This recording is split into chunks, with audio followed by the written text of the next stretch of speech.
ಕಿವಿಯಲ್ಲಿ ನಿಲ್ಲಿಸಲ್ಪಟ್ಟಂತ ಹಂಸ ಪಕ್ಷಿ ನೇರವಾಗಿ ಹಾಕಿಕೊಂಡು ಊಟದ ಮೇಲೆ ಕುಳಿತುಕೊಂಡು ಒಂದೊಂದೇ ಮುತ್ತನ್ನ ನುಂಗತೊಡಗಿತಲ್ಲ. ಗಾಬರಿಗೊಂಡಂತ ನಾನು ಹರನನ್ನ ಸ್ಮರಣೆ ಮಾಡಿದೆ. ಹರನನ್ನ ಸ್ಮರಣೆ ಮಾಡಿ ಮುಗಿಸೊಳಗಾಗಿ ಉಳಿದೆಲ್ಲ ಮುತ್ತನ್ನ ನುಂಗಿ ಮತ್ತೆ ಯಥಾ ಪ್ರಕಾರ ಕಲ್ಲಿನ ಗೊಂಬೆಯಾಗಿ ಬಿಡಿತಲ್ಲ. ನಾನು ಬರುವ ಮುನ್ನವೇ ಎಲ್ಲ ಚಿತ್ರಪಟವನ್ನು ವಿಷಯುಂಟು.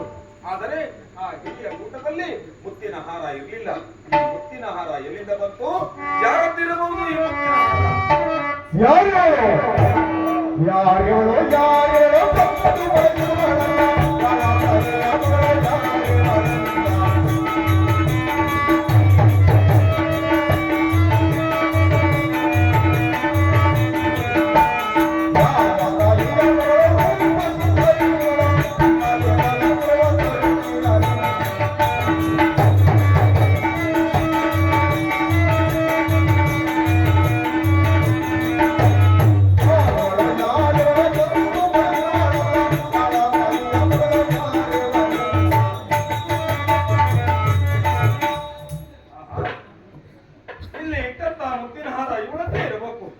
ಇರಬಹುದು. ಆದರೆ ನಾನು ಬರುವ ಮುನ್ನ ಇವಳು ಇಲ್ಲಿ ಇರಲಿಲ್ಲ. ಅಲ್ಲಿ ಮುತ್ತಿನ ಹಾರವೂ ಇರಲಿಲ್ಲ.